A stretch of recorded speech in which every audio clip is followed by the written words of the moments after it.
Seguimos en Punto de Partida, dialogando con otro de los referentes que estuvo presente en una charla, muy interesante charla organizada por el sindicato Cyprus en Santa Fe recientemente, sobre salud y neoliberalismo. Hablamos de Jorge Rachid, el doctor Jorge Rachid, médico sanitarista de vasta trayectoria, especialista en medicina del trabajo también, por lo que me decías, Jorge. Bueno, hablar de este momento político que vivimos y vincular a la salud. Recientemente has escrito un libro sobre este tema. Contanos un poco el porqué de este libro y qué trata. Mira, cuando llegó Macri al gobierno, yo me saqué los bigotes después de 50 años y decidí escribir todos los días la crónica de lo que iba a pasar porque sabíamos lo que iba a pasar. Nadie podía dudar de los, no digo nadie de los 40 millones, digo nadie de los 100.000 personas que estamos informados en el país de lo que iba a pasar con un Macri. Nadie podía dudar. Un Macri que desde la cloaca de Morón hasta el tema de la FIP y los autos importados, sí, contrabando, hasta declararlo al padre insano para quedarse con sus bienes. Mirá, si le hace eso al papá, ¿qué va a hacer con el país? ¿Vos lo votaste? Y bueno, ¿qué querés que te diga? Entonces yo digo, ¿cómo hacemos nosotros para que esta derrota, la de 2015, no se analice desde un lugar incorrecto, que es analizar buscando culpables, en vez de analizar el contexto internacional, primero geopolítico, que es lo que aprendimos de Perón, la política es la política internacional, el resto es cabotaje pueblerino. Siempre decía lo mismo. Perdón, Jorge, hablaste de derrota. ¿Es la derrota de 2015? ¿Es la derrota de un partido o de la derrota de la sociedad? En realidad la derrota del 2015 es una derrota instrumentada por un proyecto hegemónico del diseño estratégico de Estados Unidos. Esto que parece conspirativo, ¿viste? Porque todo el mundo, pero este tipo, ¿viste? Está haciendo una visión conspirativa. Yo siempre le digo, nunca se olviden que Estados Unidos apenas se independiza, le roba medio territorio a México. A México. Después se queda con la isla de Cuba, metiéndose en la guerra contra España. Y hace un prostíbulo, un casino y un cabaret. ¿Sí? Hasta le dura poco porque Fidel Castro, 50 años después, se lo saca. Pero después invade Guyana, invade Panamá, invade Santo Domingo, invade Colombia, lo mata Eliezer Gaitán, lo mata Jacobo Arbenz, lo mata a Camaño Deno, entra a las dictaduras militares, lo echa Perón, lo saca, bueno, lo mata Salvador Allende. Claro. Y Henry Kissinger se hace cargo, incluso que sigue escribiendo en el diario Clarín, Premio Nobel de la Paz, de que lo mataron por orden de él a Salvador Allende. Entonces, yo digo, cuando me dicen visión conspirativa de la historia, no es una visión conspirativa, es que Estados Unidos copió el modelo de su madre patria, que era el modelo de la reina, el modelo inglés, imperial, ¿no es cierto?, de los piratas, de los corsarios, que durante el siglo XIX balcanizaron América Latina, destruyeron el sueño de la patria grande de San Martín, Bolívar y Artigas, y que después de tantos años de dictadura y que Estados Unidos continúa con su política de extracción de soberanía, tres locos, Chávez, Lula y Néstor Kirchner, empiezan a reconstruir la patria grande de una identidad todavía muy precaria. 200 años es poca identidad para un pueblo que atraviesa desde los pueblos originarios hasta los inmigrantes. Una identidad que estamos construyendo. Bueno, sobre eso escribo yo, porque además esto atraviesa cada una de las etapas de la vida institucional argentina. Fíjate vos, yo digo que el análisis político es como el cuento de la sábana corta. Vos sabés cómo es el cuento de la sábana corta. Vos tirás y aparece la cara del monstruo. Entonces yo tiro de salud y me aparece la cara de la farmacéutica y del neoliberalismo, digamos. Porque el neoliberalismo hay que ponerle el nombre, tiene cara. ¿Sí? Es el sistema de la financiarización a nivel nacional de los fondos buitres que se están quedando con la patente de los medicamentos. Digo, vos tirás de la educación y aparece que en la Argentina, casualidad, hoy la escuela privada es más importante que la escuela pública. ¿Cómo pasó esto? ¿Cómo naturalizamos estas cuestiones que hasta hace poco eran de otra manera? ¿De dónde vinieron? ¿De pollo nacieron? ¿Cómo naturalizamos que hoy podemos estar discutiendo que haya 4 bases militares norteamericanas en el territorio de la Argentina? ¿Cómo naturalizamos que hoy la justicia persiga con 11 causas a una expresidenta y nos enteramos que Lula tiene exactamente 10 causas. ¿Cómo Lula 10 causas? El vicepresidente Glass, preso en Ecuador, 10 causas. Correa tiene 12 causas. ¿No será que algo pasa en la región? Sí, pasa. Esto es el análisis geopolítico, mejor dicho, de política internacional, que hay que hacer, donde Estados Unidos bloqueó a América Latina frente a todas las derrotas que está recibiendo en el mundo y que las podemos, sin entrar en detalle, perdió la guerra de las monedas con el yuan. Está perdiendo con el Banco Asiático de Infraestructura e Inversión, con el Fondo Monetario Internacional. Perdió el mar de la China, donde pasa el 70% del comercio mundial. Sí, el escenario Medio Oriente. Perdió el estrecho de Hormuz, Sí. donde está bombardeando Yemen desde hace 5 años, no puede doblegar. Perdió la península de Crimea. Afganistán. Claro, se tiene que retirar después de 18 años de guerra en Afganistán, la guerra más larga que tuvo Estados Unidos. 900.000 millones de dólares gastó. Pocos muertos, eso sí, porque ahora, como mandan mercenarios, ya no tienen más muertos. Son 4.000 muertos en 18 Si después de Vietnam aprendieron. Aprendieron, porque ahora en vez de venir con la bandera de Estados Unidos, los muertos vienen con la bandera de la RT, ¿viste? Porque son todos de los servicios de seguridad como los que cuidan acá los bancos, digamos. Ahora, en este escenario... Yo le pongo un poco de gracia porque es dramático. Es dramático. Y es una lucha política, digamos. Jorge, en este escenario que estás describiendo, se puede hacer un paralelo, son épocas distintas, pero en esto de que Estados Unidos vuelve a posarse sobre lo que ellos llaman el patio trasero, a principios de los 70, ¿no? Con la derrota en Vietnam, una derrota muy fuerte que tuvo Estados Unidos, Nixon, Kissinger empiezan a tramar el Plan Cóndor en América Latina y posan sus garras nuevamente con fuerza, nunca las dejaron de posar, ¿no? Pero posan con fuerza sus garras en América Latina. Ahora, con esto que estás mencionando, es un escenario similar. No vamos a comparar los proyectos políticos. El peronismo tenía una visión soberanista, es otra cosa lo que estamos viviendo. En realidad lo que vos estás describiendo no es de los años 70, es de la doctrina Monroe del siglo XIX, que dice América, nosotros, yo y vos, para los americanos que son ellos, digamos. Entonces esto es, así es la traducción. Nixon y Kissinger hacen algo que es algo del realismo político importante para esa época, que yo te lo voy a mencionar.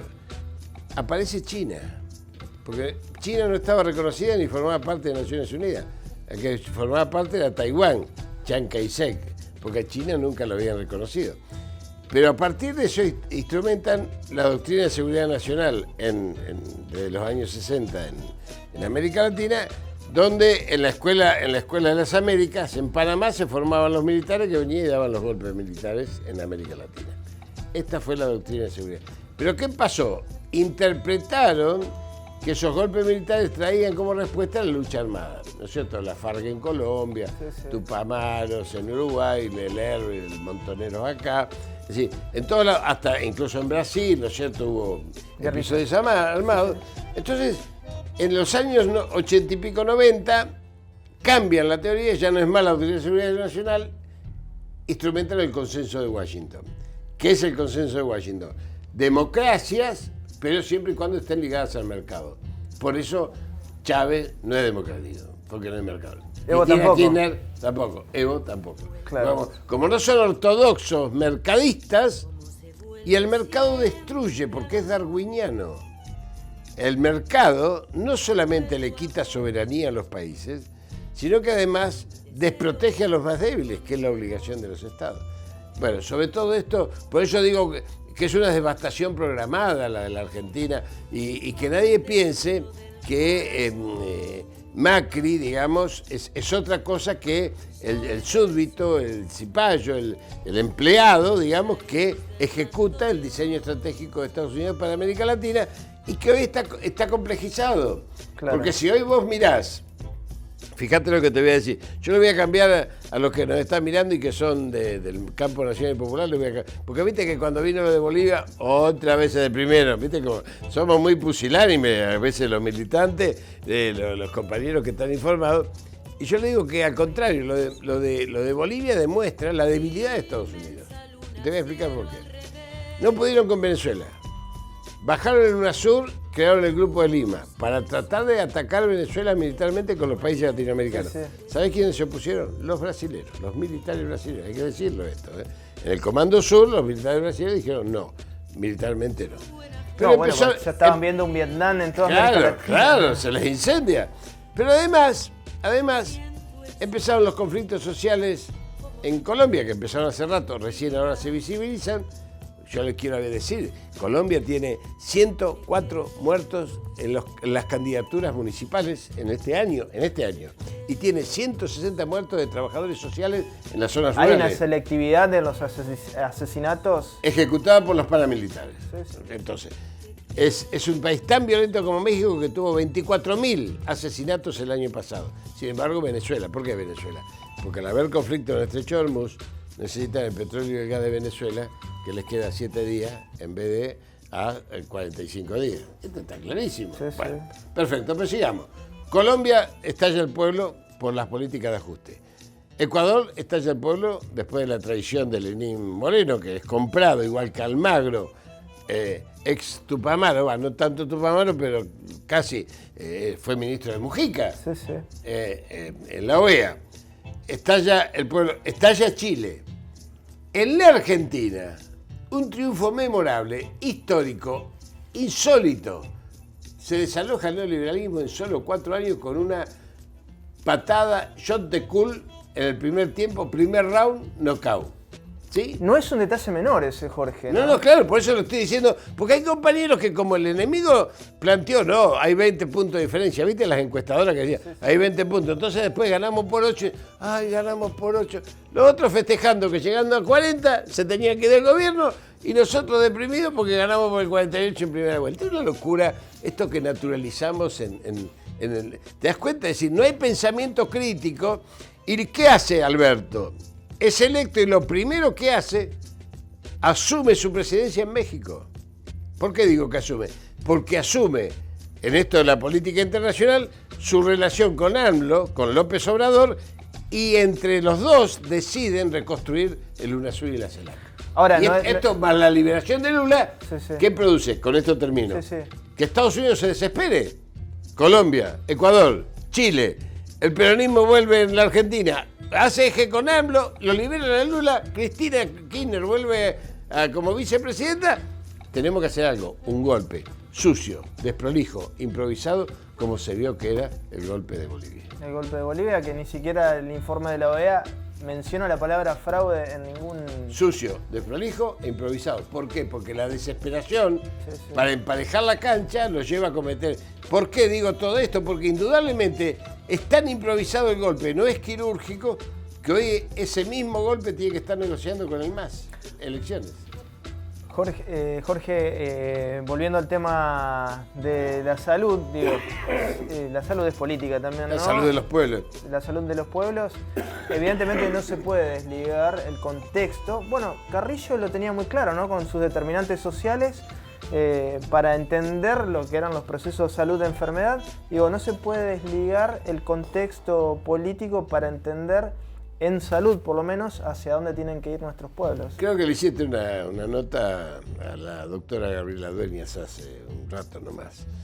Ella ha explicado fehacientemente cómo la colonización ya está llegando a los chicos, digamos.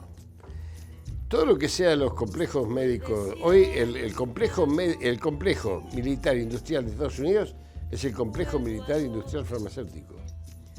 Porque ya la compra de las patentes son las que determinan la industria farmacéutica, ya no es ni la investigación ni el desarrollo.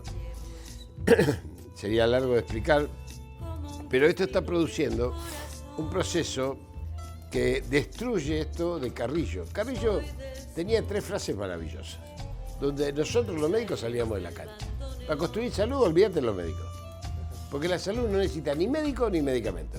Si estás sano, come bien, divertite, sé feliz, alegrate, pasá una buena vida, andate de vacaciones, trabajá, tenés buen salario y no tenés ningún problema. Olvídate de los médicos. Carrillo decía, el mejor plan de salud es agua corriente y cloacas. Primero, ahí no estamos los médicos. Segundo, los virus y las bacterias son pobres causas de enfermedades al lado de la miseria, la pobreza y la exclusión social. Tampoco estamos los médicos. Y tercero decía, si la investigación científica tecnológica, que es lo que está pasando en el mundo, investigación científica, supuestamente científica y tecnológica, en la industria farmacéutica y en las tecnologías médicas, no está al alcance del pueblo, no sirve para nada. Y hoy tenemos tratamientos de $1 millón al año. ¿Vos podés pagarlo o te morís? Yo decido morirme porque pobre mis 10 nietos, te imaginás, van a llorar lágrimas de sangre. El abuelo no se quiere morir, no está gastando toda la herencia. Y en ese contexto, Jorge, la producción pública de medicamentos, vos hablás de tecnología, de ciencia al servicio de nuestra comunidad, es estratégico, ¿no? Lo creo Carrillo eso. El EMESTA fue el primer laboratorio, empresa de medicamentos estatales, se llamaba. Lo creó Carrillo en los años 50. Porque de lo que se trata no es discutir medicamentos, lo que se trata es discutir soberanía. Bueno, sería importante, Jorge, hablando de Carrillo, retomar aquellas banderas con fuerza hoy, ¿no? Porque hoy la realidad marca que, más allá de algunos paliativos y algunas políticas interesantes que se desarrollaron en los últimos años, no hablo del macrismo claramente, bueno, la impronta de Carrillo, arrasadora, con una decisión muy importante. Son distintos contextos, es cierto, pero se necesita gente con ese nivel de decisión. El Carrillo inaugura lo que se llamó medicina social en América Latina. Así como Sampay inaugura el constitucionalismo social con la Constitución del 49. Digo, atrás de todo esto está Perón, digamos, ¿no? Que obviamente... El Perón filosófico, que todavía no lo rescatamos, algún día podemos hacer un programa sobre eso, que es lo que yo planteo, porque sigue dando respuestas a la demanda actual. Entonces, alguien me dice, pero Perón se murió, y Marx también se murió, flaco, si se murió. ¿Cuánto hace que se murió Marx? ¿Cuánto hace que se murió Adam Smith? Bueno, ahora se habla, por ejemplo... Sigo con lo de Carrillo, porque si no nos perdemos. Esa medicina social de los años 50 hoy se estudia a nivel científico internacional en algo que vos nombraste recién, la epidemiología crítica en las determinaciones comunitarias, se llaman determinaciones comunitarias de la salud, porque no son sociales, no son solamente sociales, son comunitarias, porque una calidad de vida se expresa en una comunidad. De ahí viene el Perón filosófico de la comunidad organizada. Esto es central, no hay salud si no hay participación comunitaria plena que decida las prioridades sanitarias de un país, en vez de estar recibiendo, como recibimos la pandemia N1H1, que nunca fue y que nos endeudó al mundo en $5.000 millones en los primeros 6 meses, porque cuando hay una pandemia se supone que todo el mundo tiene con nosotros $50 millones. Así que imagínate, estas cosas suceden. El neoliberalismo, cultura dominante en los últimos 45 años en la región y en la Argentina en particular, ha hecho de cada área del Estado su botín de guerra. Donde había un modelo solidario, lo transformó en modelo de... En un negocio. Entonces, desregulamos las obras sociales para que entren las prepagas. Fragmentamos el hospital público con la Constitución del 94 y entonces tercerizamos los servicios. Entra la actividad privada. La industria farmacéutica se lleva el 32% de la inversión total de salud, que, como vos sabés, es alta en la Argentina. Entonces, nosotros tenemos que recuperar soberanía en la producción pública de medicamentos, por ejemplo, para que veas que no me pierdo, digamos, todavía me llega agua al tanque. La producción pública de medicamentos tiene dos objetivos. Un objetivo primario, que es como ustedes tienen acá en Santa Fe, que es proveer la atención primaria de la salud. Sí, los centros de salud y los hospitales que tengan... El 80% de la provisión de la atención primaria está hoy garantizada por el IF y el LEN. Esto es maravilloso. Nosotros tenemos 36 laboratorios en el país. Pero ¿qué tenemos que hacer? Nosotros tenemos que darle respuesta a 6,5 millones de enfermos crónicos de enfermedades no transmisibles. Diabéticos, hipertensos, cardiópatas, renales, por poner, hay más. Sí, hay que avanzar.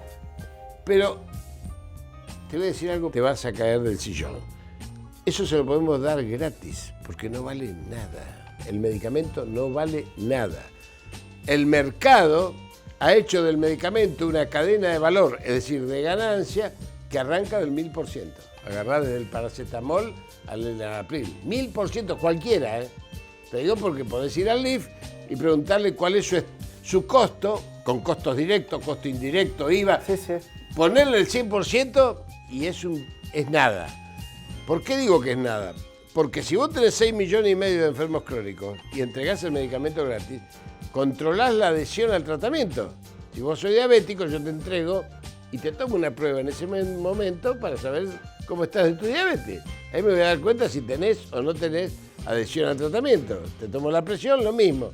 ¿Cuánto le sale ya en términos económicos al Estado un accidente cerebrovascular? Un stent, una cirugía cardíaca al cielo abierto, sí, una amputación, una ceguera.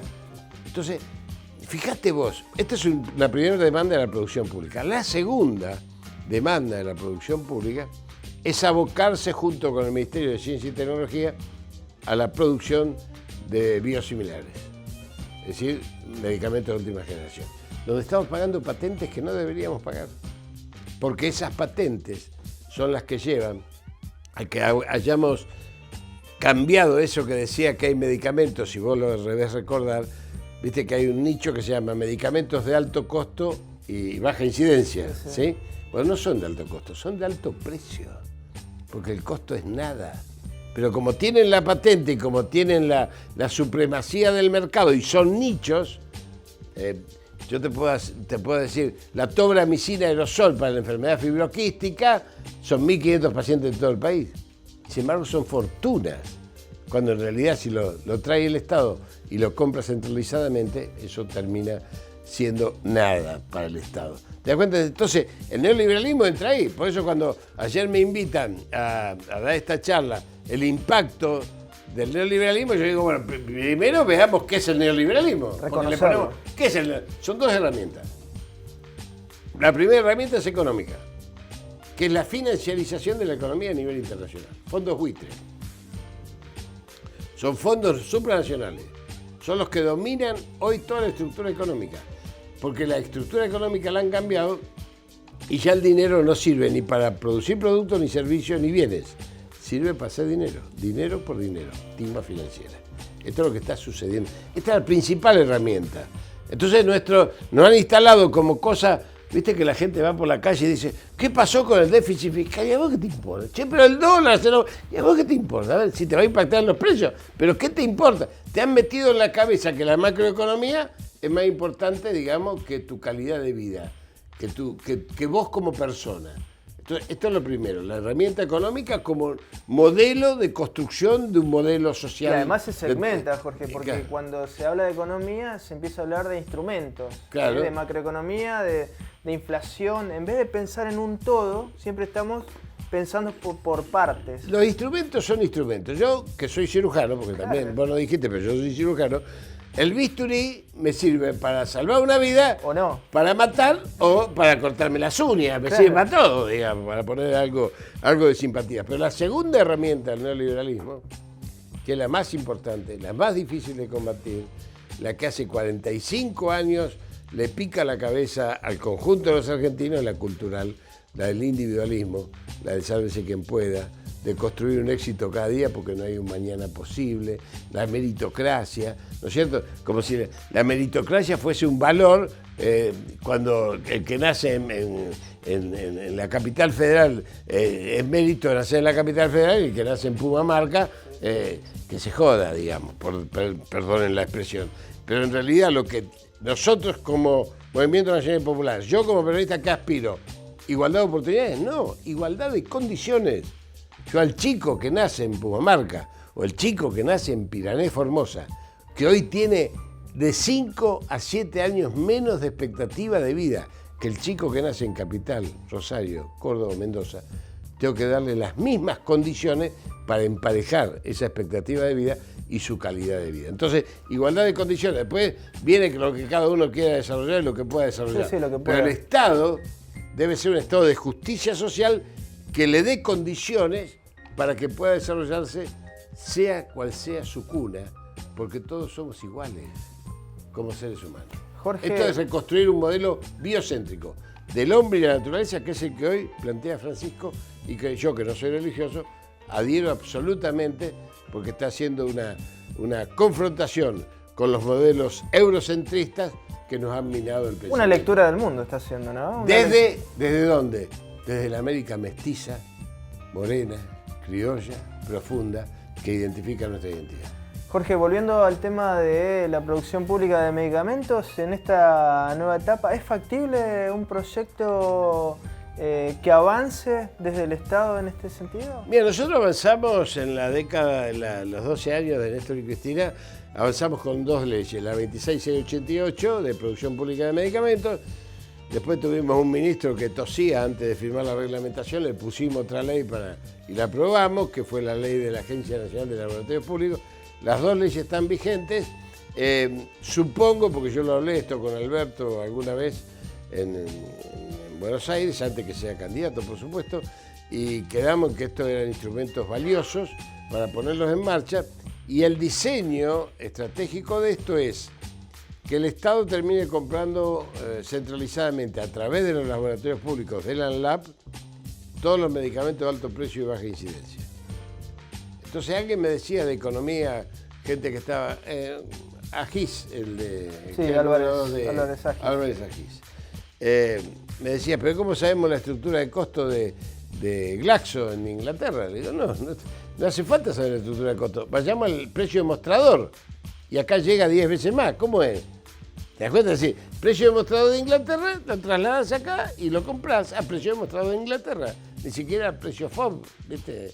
Ni siquiera eso, que tendría alguna ventaja. Segundo, capacitación de los 36 laboratorios con el know-how de prácticamente todas las especialidades. Esto significa beta-lactámicos, que son los antibióticos, o los hormonales, también se hacen en ambientes segregados. Tercero, investigación científico-tecnológica, como dijimos antes. Pero cuarto, lógica de producción combinada. ¿Qué significa esto? Te voy a poner un ejemplo que vos lo vas a entender claramente. El LIF hoy produce de 28 a 35 medicamentos, más o menos. Es el rango, ¿no?, de lo que produce. 45 en realidad. 45, bueno. Son los de atención primaria de la salud. Bien. En vez de producir 45, nosotros necesitamos... ¿Por qué? Porque cada vez que yo produzco enalapril, dejo de producir, tengo que parar la línea de producción un día para esterilizar. Sí, es así. ¿No es cierto? Bien. Si yo el enalapril de Leif lo tengo para todo el país y el paracetamol que fabrica el Leif me lo fabrica Puntano, puedo tener producción continua. Gano prácticamente días de producción que pierdo hoy en la esterilización de la línea. ¿Se entiende esto? Sí. Este es el diseño estratégico de un país que yo quiero ver funcionar antes de irme con mis compañeros, mis viejos compañeros que me están esperando. Quiero verlo con planificación estratégica en la seguridad social, en la salud, en la educación. Es decir, pensando a 20, 30 años, cuando recuperemos soberanía sanitaria, porque volvemos a fabricar materia prima que hoy es 100% importada en todos los medicamentos. El LIF, Puntanos, todos compramos en la India, igual que Roemer, igual que Merck, igual que todos. Entonces, nosotros fabricamos hasta el año 70, gracias al impulso de Carrillo, materia prima. Vinieron los economistas y nos dijeron, no da la escala, para que dejen de joder, si es más barato comprar afuera. Hoy somos todos los países de América Latina.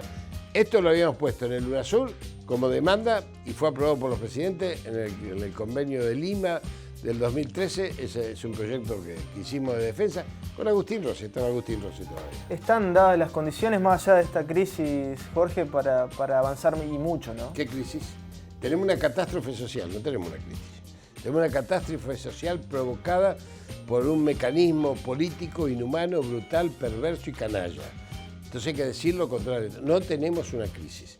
Esa supuesta crisis, que es la catástrofe social, es lo primero que vamos a enfrentar, y lo vamos a enfrentar dándole de comer a 5 millones de argentinos, sacando de la pobreza al 52% de los chicos y mandándolos a la escuela, reparando jubilados y pensionados, sacando de las deudas a las familias que están ahogadas con tarjetas de crédito y créditos hipotecarios que no dan más, igual que las pymes, y con eso ver si ponemos esas pymes absolutamente paradas, algunas muy importantes al 50%, en marcha para generar trabajo. Esas 5 medidas las vamos a hacer sí o sí. ¿Con pesos? Sí, con pesos. Todas requieren pesos.